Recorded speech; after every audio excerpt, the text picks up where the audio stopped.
Manchester United's debt has recently crossed the £1 billion threshold, a development that could be a cause for concern for Sir Jim Ratcliffe in light of his potential deal with the Glazers.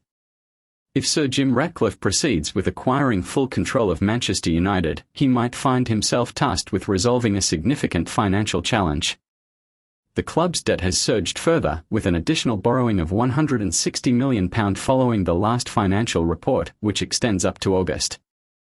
Notably, £50 million was borrowed in June, another £50 million in July, and an additional £60 million in August, primarily to fund player acquisitions during the transfer window.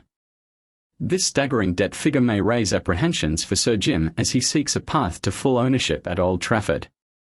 The Glazers' nearly two-decade association with the club suggests that they may not prioritise debt reduction before considering any ownership transition. Manchester United supporters have expressed their strong desire to see a change in ownership, as evidenced by the frequent protests in recent seasons. Sir Jim is believed to have explored avenues to make his 25% purchase a decisive shift for the fans, potentially by exerting substantial influence on matters related to sports. It is anticipated that he and his Ineos colleague, Sir Dave Brailsford, may have a role on a committee alongside Joel Glazer. Nevertheless, their presence at Old Trafford is not expected to trigger extravagant spending on player transfers.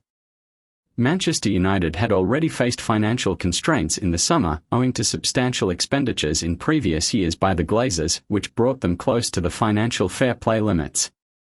Even so, notable sums were invested in players like Mason Mount, Andre Onana, and Rasmus Højlund. There have been communications gradually emerging in the media indicating that United is not planning to make player acquisitions in January. The club is facing challenges in both recruiting new players and offloading unwanted ones, adding to their difficulties. United's on-field performance has fallen below expectations, frustrating fans, and unfortunately, the manager is typically the first to face the consequences in such situations.